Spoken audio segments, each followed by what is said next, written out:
Hey everybody, thank you so much for tuning in to another one of my interviews. With me today is Councilman at Large Scott Walker. How are you doing today? Good morning. Well, thank you so much for coming on with me. I really appreciate it. Thanks for having me. I appreciate it. We've tried to do this for a long time. Absolutely. We're finally getting it done. Well, you're busy doing the work of the people. The past 2.5 years have been very busy, unusually busy, but things are starting to somewhat get back to normal. You would think that with COVID, it wouldn't be that busy. Everybody was at home, but were you at home? We were at home for a little while and got back to the building here, in the Yenny building, as quickly as we could, and the GGB in Gretna, and just tried to navigate something unprecedented without a playbook, which we were in office for 3 months. We didn't have much of a spell of normalcy before things went a little bit haywire. So I think, still looking back, we did the very best we could given the circumstances we were dealt, and kept Jefferson Parish on a pretty good path, where we could balance public health with the success of our business community, right, which obviously struggled tremendously during that time. Well, it's interesting. You just brought up, you have a unique struggle. You were in office 3 months, COVID hits, you're working from home at a time when you would normally be here at the office, not only getting work done, but also learning how to be more efficient at your job. But you're at home doing the work of the people. You must have been working double time almost. It was tough. I mean, we had to have remote council meetings, and I think we were the first in Louisiana to do such a thing, to really get the ball rolling and get the technology straight to where we could do that when everybody was at home. Ricky Templin was the council chairman that year, so he was in the Yenny building with our council clerk, and we took phone calls for public comment, and we had a 20-second delay, so we had to welcome somebody who was on the phone, wait for him to speak, and then any response had to deal with the delay and everything. So it was a challenge at times, but again, we did, I think, the very best that we could during an unprecedented time full of challenges, not just people being at home, but the business community struggling, people having varying opinions about wearing masks indoors, wearing masks in different settings. And look, Jefferson Parish, to the parish president's credit, we didn't do anything beyond what the state required the whole time. Right. Other places put additional measures in place, and sometimes we were vilified by people for not doing that extra little bit, but we thought that the extra little bit was too much for our parish, and in the end, I think the numbers bear out that extra little bit. What we did, there wasn't that much of a difference. And I think looking at how Jefferson Parish and the council here handled what was going on here, when you can compare it to parishes around us, we're bouncing back, I think, a little bit quicker than other parishes have. Yeah, I think we've seen, even during COVID, our sales tax increase by month, year to year, has been phenomenal. We've really done well in Jefferson Parish. Car dealerships obviously did exceptionally well early on. Home improvement stores did really, really well, and now everybody else is starting to do well again. And it's still hard to find workers. I talked to a lot of people in Jefferson Parish who are still using adjusted hours, and they're still dealing with staffing shortages, and hopefully that will start to kind of morph back into what it was before, because it's tough to run a business, and I dealt with it too. It's tough to run a business when you don't have the people you need to do it. Is there anything that the parish can do you think, that could help rebound workers, or help find more workers, or source more workers? Is there anything the parish or parish council can do to help those businesses? We're trying to point people in the right direction when we get the opportunities. When people contact us, we do point people where we think they can be helped. Just from my perspective, I owned a small business which I sold last year, but it's a tight community in that business community. When you're looking for people, I was in the donut business and had a donut shop, so I had a good relationship, and still do, with Ryan Haydell at Haydell's and some of the other donut shops. And you talk about staffing shortages, you talk about people that you used to have that you don't have anymore, people right, that you need to fill those spots, and you're all going through the common struggle, so you all sort of lean on each other and help each other and point people in the right direction. It's interesting. You think a donut shop that you would have a hard time getting people. Not, of course, for many reasons. We go that in many different directions. Well, it's hard to get people to come in for a restaurant that opens at 11, or for lunch, or whatever the case may be. But when you have a donut shop, people need to get there at 3 or 4 in the morning. It's even more challenging to get people to show up, not just to do the job, just to show up. That's the biggest challenge, I think, for a lot of places, is you'll interview somebody, they go through a day or two of training, and then they don't come back. Right. That's tough. Well, before we go on and talk about what you're doing here in the parish, I want to give a little bit of people background, because even though most people know where you came from, before you became on the parish council. I know that even I need to be reminded sometimes, oh yeah, that was that news guy. What did you do before the news, though? Well, are you from here? You grew up here? Born and raised in Metairie, down on Academy Drive, deep Metairie before you get to Kenner, and lived here until I went off to until I went off to college. Went to high school, Brother Martin, class 9-3. Went to the University of Southern Mississippi for college, graduated in 97.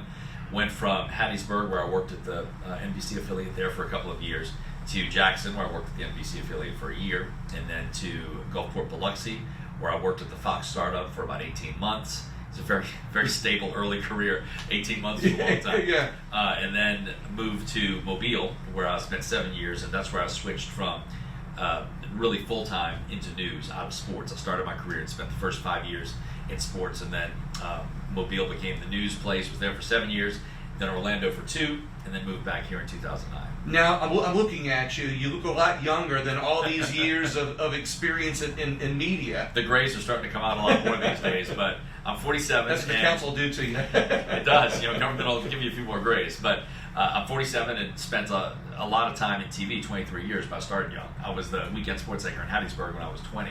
I was still in college.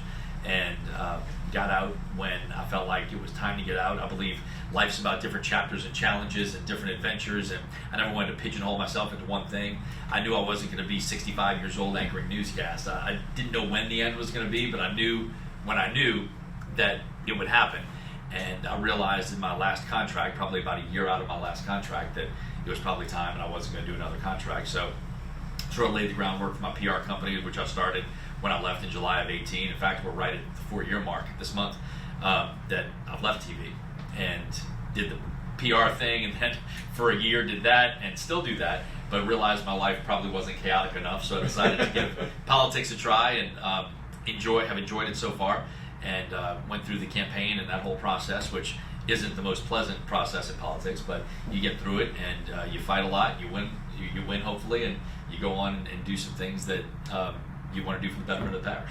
So talk to me a little bit about why would somebody who's, granted you knew in your heart that you wanted to leave media at some point when you talked about being that last year in your contract, but what is it makes you want to go jump into public service? I mean, just like you just now alluded to, you're having a successful career in media, obviously 10 years in the media, you had a chance to go step up and maybe be a national newscaster or a national broadcast possibly, but you chose to stay home and get deep in the muddy waters of a Louisiana swamp, we'll say, and and I don't mean that in a bad way necessarily, just alluding to that it can get pretty murky. Look, when I was in Orlando from 2007 to 2009, that's still when I had my career on my mind, when I was looking for that upward trajectory still. And Orlando is a top 20 market in the TV world. There are 212 TV markets, and that's a market 18 or 17, at least it was back then. They kind of fluctuate by year. And that's when I was concerned about how high can I go still. But then my wife got pregnant with our second child, and we had an opportunity to come back home. And once we moved back here, I knew that the moving was over. Like once we came back home, I figured we were going to be here for a while. Certainly didn't expect to leave Orlando after 2 years, because we bought a house there and all that stuff. And that was its own set of problems right in the middle of the market crash. But when we got back here, we jumped right into it, and I enjoyed my 9+ years at WDSU, and TV provided me great opportunities. And I think when the campaign came around, certainly my name recognition and being on TV here for 10 years helped. But it was time, and it's time. So you asked why, and that's the question I probably got most. Why? What was why the in the hell do you want to do this? Why do you want to get into politics? And the answer is, I thought about it for a long time, and could obviously never do it when I was involved in TV. But just seeing things from that side, and seeing how government worked in some ways, and having the chance to come in on the other side and try to do some positive things was real important to me. I mean, this is the parish I grew up in. This is the parish that my kids are growing up in. My parents still live here. My wife grew up in Lavityville, right outside of Thibodaux, but she lives here now. Her parents are here all the time. Yeah. So we're Jefferson Parish forever. I mean, I'm not going anywhere. And I thought that you want to leave things better than you found it. And that's something that one of the vice presidents at the University of Southern Mississippi, when I was there, hammered home all the time, that you want to leave something better than you found it. That's really what I'm trying to do every day, is come in and do the job of the people of Jefferson Parish, because that's who you work for. You can never lose sight of the reason that you're here. Those people put you here, and those are the people you work for every day, no matter what.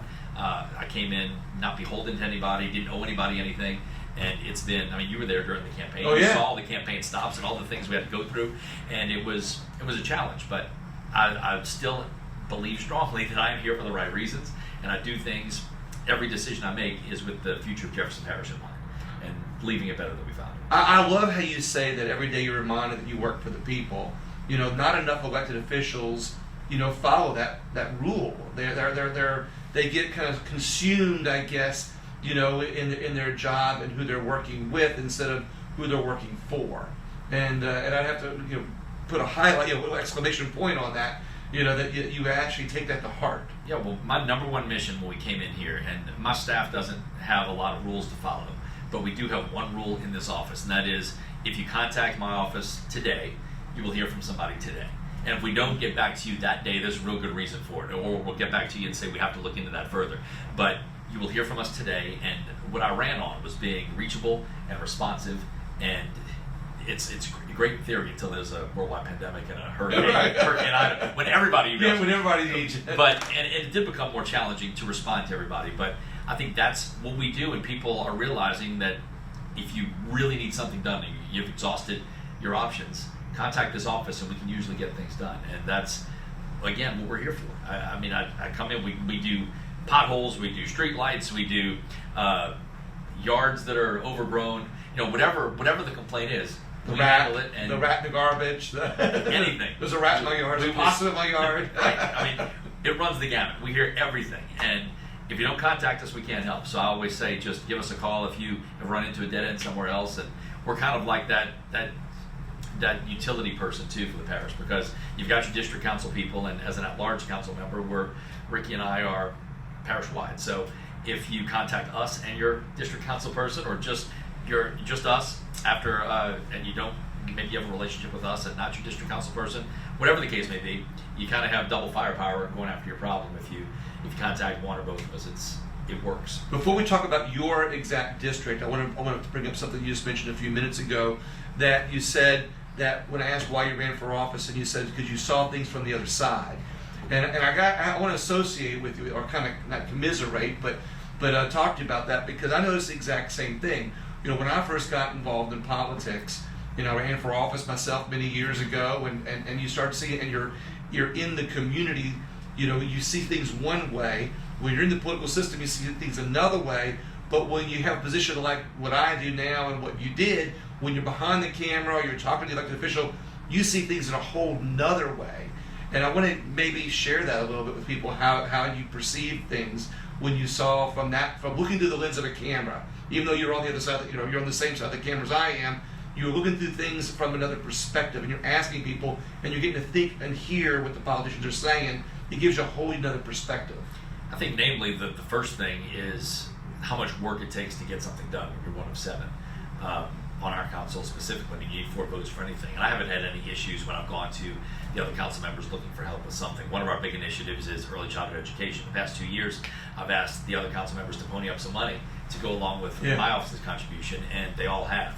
And that's one of the big asks that we've done over the past 2 years, and other things along the way too. But it's just a lot of work to get something passed, because you have to get it on an agenda first, and then it might get deferred for a meeting or two because you have to have more discussion about it. And government really works at a plodding pace, as we all know, but usually that's a good thing, because you're going through your due diligence and you're making sure that everything's covered and there are no surprises, and that things go the way they're supposed to. And that's probably been the biggest thing for me to see on this side, is that you can't just say, I want to do this, and it gets done. Right. It takes it's a process, and it takes some time. Looking at it from the other side, from the TV side, you could see, and I'm not talking about Jefferson Parish government in particular, but just in general, politics, you see corruption, you see people with a huge distrust of politicians. And I always said during the campaign, I'm not a politician, but then people said, as soon as you win, you're a crooked politician, no matter what. And you have to carry that with you because people do, I think, automatically assume the worst and expect the worst because politics doesn't have a great reputation, especially today. It's so divisive. It's so down the middle with hardcore opinions, and you can't have discussions in a lot of realms because people are so convinced of their opinion in such a straight line way. So I think just I lost my train of thought where I was going with that answer. No, that's okay. That's okay. Where I was. Being on the other side of the camera or interviewing somebody, or hearing somebody, it's easy to micromanage. I'll use that terminology. It's easy to micromanage the politicians in office and say, well, they tripped and fell the other day on that crack in the sidewalk, so they didn't fix it, and that means they're a crooked politician.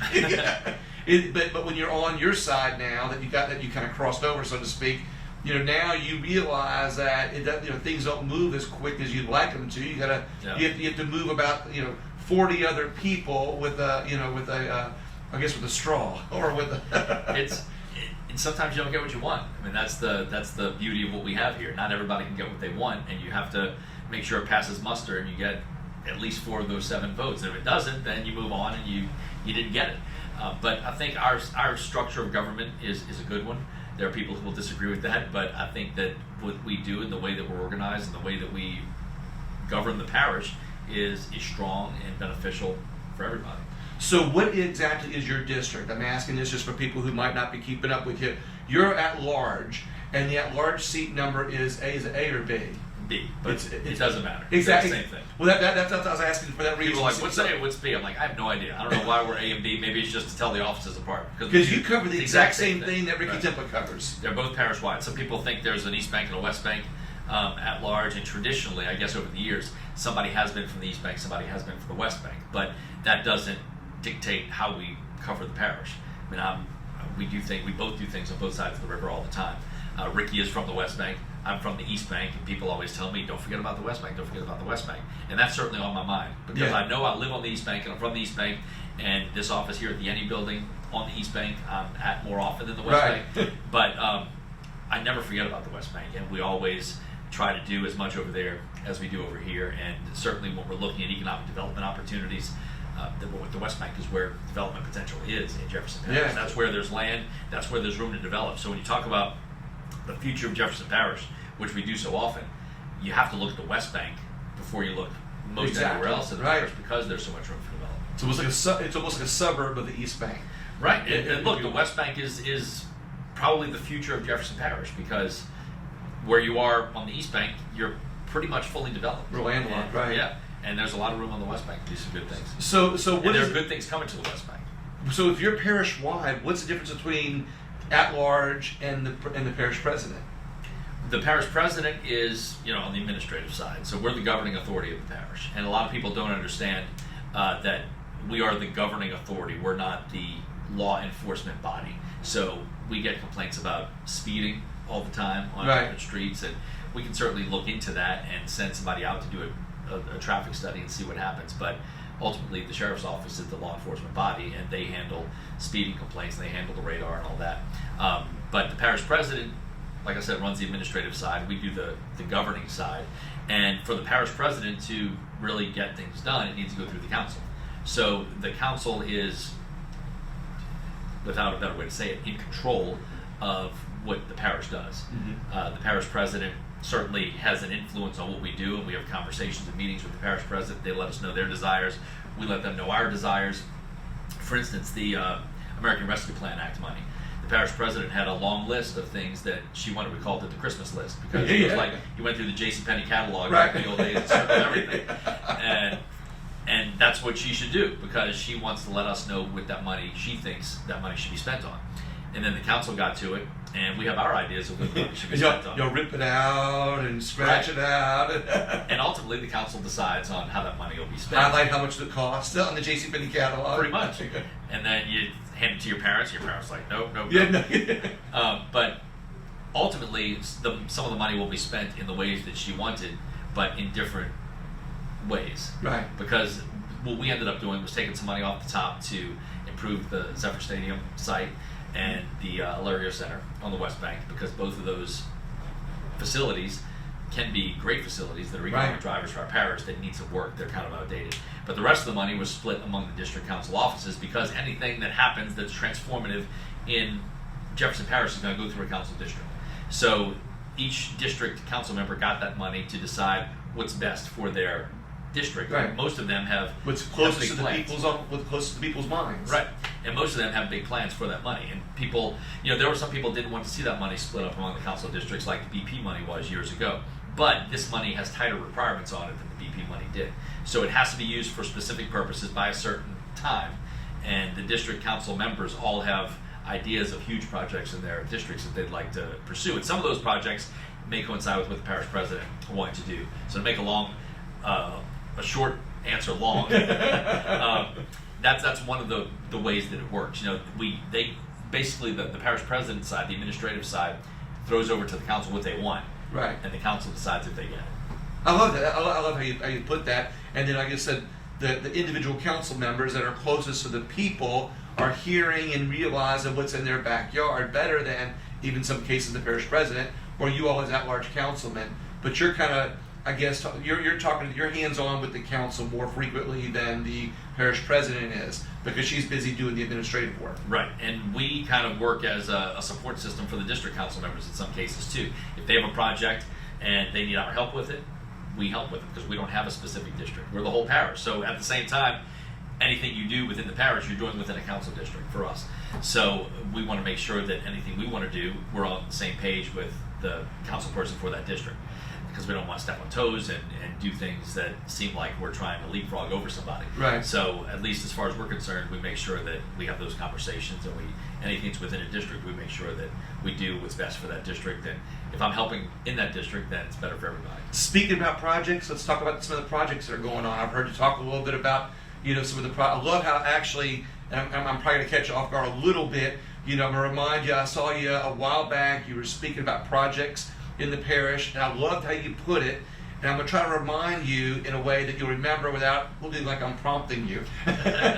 But you explained to people how much longer they're going to take and how they're going to be afterwards and why they were taking longer in a very delicate way that I thought was just awesome. Well, The top projects. Let's not forget about Grand Isle. People don't realize that Jefferson Parish goes all the way down the Grand Isle. So any of those projects down that way too. Yeah. Grand Isle, just getting water to Grand Isle is a challenge. After Hurricane Ida, the water line was cut, so that was one of the big issues that we had to deal with, just getting water back to the people of Grand Isle. There are a lot of projects going on across the parish right now, and a lot of people are frustrated by some of the delays in these projects and the length of time they're taking. But I always say it's progress, and progress in Jefferson Parish is good. You'd rather be on this end, I think, than on the side where there's no progress. Right. Because we are repairing our infrastructure. The water system, the sewer system are very old. The pipes are very bad in a lot of places. There aren't replacement parts for these pipes. So when there are busts in the pipes, they have to be fabricated elsewhere. So a much cheaper fix becomes a very expensive fix because of the pipe work. Severn is one of the big ones, obviously, that's taken way longer than it should have. But you've got staffing shortages. You had COVID. You had 2 hurricanes during that process, Zeta and Ida, plus other storms and other rain delays along the way. So that is one of the big ones that's been delayed, probably an extra year or so by the time it's done. It's supposed to be 2 years, we're in 3 years, and it's supposed to be done by October. But it's going to be beautiful. I mean, Severn is going to be a great looking street, but that was a complete replacement. I mean, everything was ripped Right, out. exactly. Severn, that's not going to be fast. And they can't do it all at once. They got to do it in sections, so it makes it harder to do this section and then move it. But you can't close the whole thing because you impede traffic in the mall. So that'll be done before too long, and then you have the causeway construction by the interchange at Airline, which is partly the parish, partly the state, which makes it more challenging when you have DOTD involved, because Airline's a state highway. Who pays for that? I guess there's always a fight. Like, this invoice is yours, and this There's a invoice is mix. mine. I mean, you've got Airline that's a state highway, you've got Causeway that's in spots controlled by DOTD, Right. and spots controlled by the parish. It's real fascinating to see how everything is divvied up. Metairie Road is a state highway, and Jefferson Parish maintains parts of it. But when you have to get things done, it adds an extra challenge. For instance, some crosswalks we're waiting for on Metairie Road that we've worked with Councilman Ben Franklin's office on. A crosswalk at St. Francis, a crosswalk by Little Red Schoolhouse, and a crosswalk down by Labar by Metairie Park. 3 crosswalks on Metairie Road. Since I got in office 2.5 years ago, plus before that, when she was working on it, we've worked with the OTD on these crosswalks, and some things had to be done, and some changes had to be made, and we think we're finally almost there. Right. But it's hard work to get a crosswalk. Yeah, exactly. The OTD's involved. I mean, it is extremely difficult to get a crosswalk to get to check all the boxes. Because I guess only imagine when your order or your invoice or your requisition for work goes into the state, it goes probably under a stack of paperwork, that's been there from everybody else around the state, and it's a process. I guess the process just takes long. People don't realize it sometimes. Yeah, DOTD's been great with us. However, the process is the process, and that's so when people see those 3 crosswalks finally show up on Metairie Road, they'll be like, finally. We'll be like, yes, finally. You have no idea. Their finally is, we've been asking for this for a while. Our finally is, this has been probably 5-6 years of work to get those crosswalks. Because you're getting 100 calls a day on them. Right, we hear about it all the time, and they're valid calls because each of those places is dangerous and needs work. And somebody was hit not too long ago by rock and sake near where one of those crosswalks was installed on Metairie Road. So that's one that was frustrating. David Drive. Yeah, that's another one. David Drive's a long-term project that'll be better in the end, much better in the end, but in the meantime, it's a mess, and it's an inconvenience for a lot of people. Yeah, you mentioned that water line to Grand Isle. I don't think people realize the challenges that were probably at that water line. Mayor Carmodell, there's the R's after the talked about how he went out there, on the boats and fit the PVC pipe in himself just to get water to Grand Isle, and that has to come from Lafitte, I think it is, right? So you're getting water down to Lafitte, and then they're getting water to Jefferson down to Grand Isle. Talk about that. All through pipes, and I'm not sure how the whole system works. I just know it's expensive to fix, and we got it fixed after item, but it took a little while to get that water back flowing to Grand Isle. And Grand Isle poses a lot of challenges. You heard from Mayor Carmodell when you spoke with him that it's just different because it's so separated from the rest of Jefferson Parish that when things happen, if there's a water line break, we have to truck water down there. We've done that. We did that during Ida. Just truckloads of water, and they need our assistance because they're out there on an island, so to speak, and we offer that assistance. But it's a challenge to do what we need to do on that island because of the distance involved. Have you heard the story why Grand Isle is in Jefferson Parish? I've heard different stories over the years, and I don't know if any of them are true. And you can share it? I don't know if any of them are true, but the most common one I've heard is somebody lost a card game. Somebody lost Grand Isle in a card game between Jefferson and whomever, and Jefferson ended up with it. I love it. Years ago. I don't know if that's true, but that's the story you hear.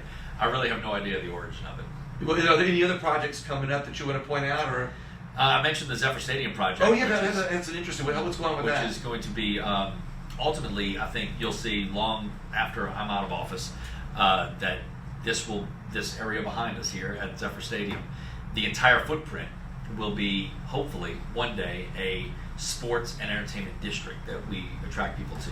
The stadium, a lot of people wanted to see minor league baseball there still, and the fact is minor league baseball here, that ship has sailed.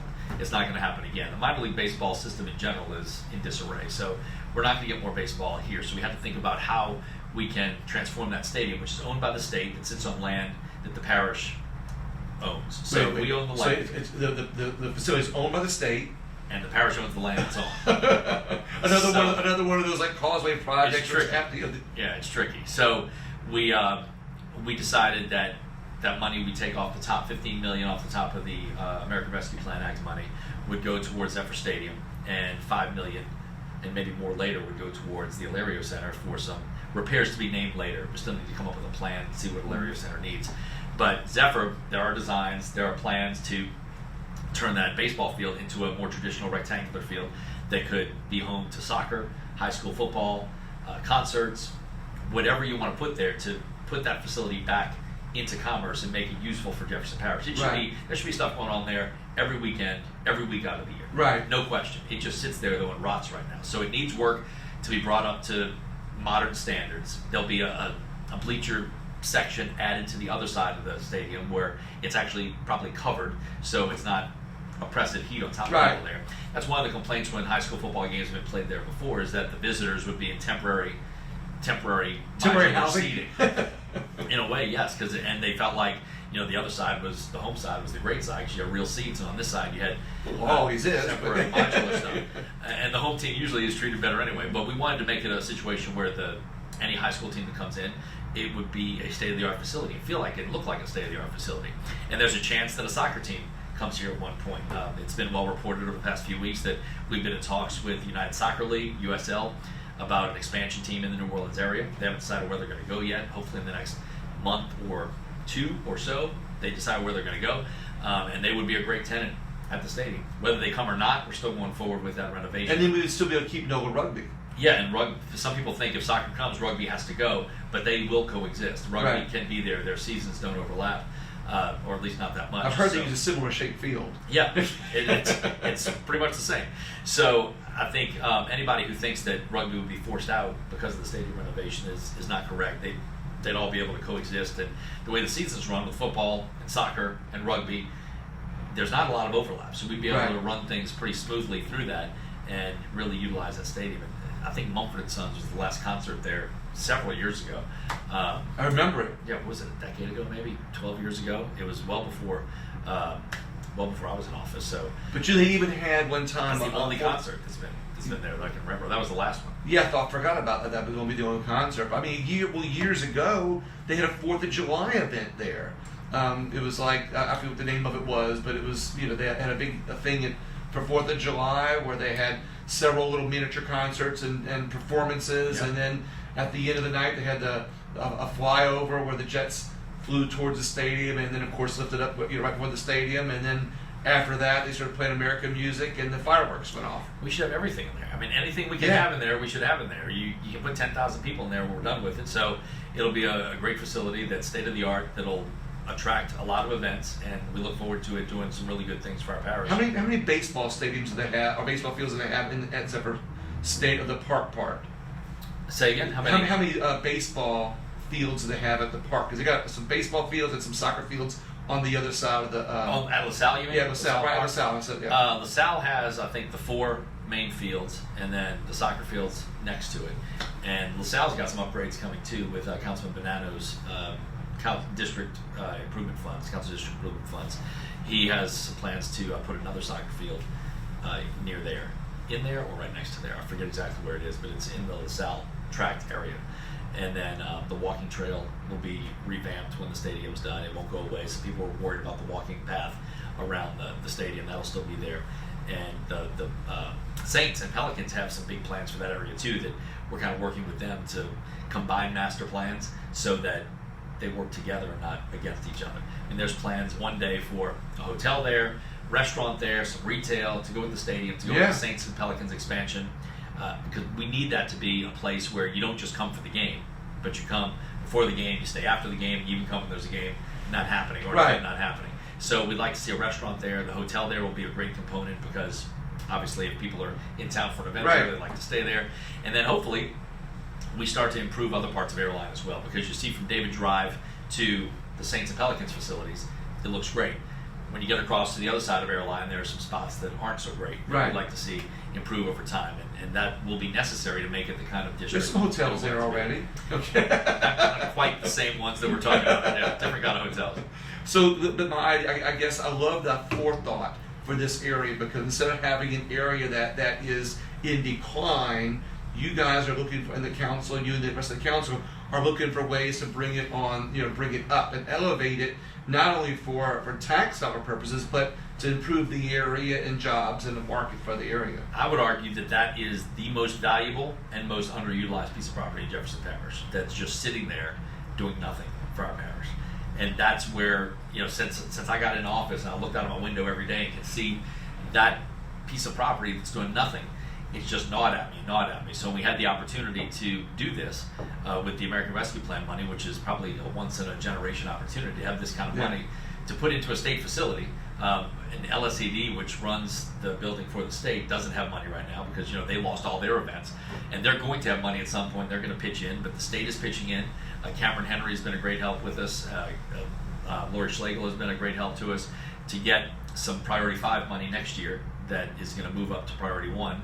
Knock on everything. But the state's chipping in with $10 million. You go with our $15 billion. Then we hope to get more from the state as well, and it'll be it'll be something we can all be proud of, look back on, and say that was a turning point for this area, because it certainly needs it. LaSalle, brings a ton of people in there, right? For soccer, for flag football, for baseball, for softball, for whatever, and the rest of that area needs a complement. I can already see that as development grows in this area, and as y'all improve that area, we can start bringing in more national, that's the goal. More national playoff games and whatnot there for soccer and even minor league or little league baseball, I guess.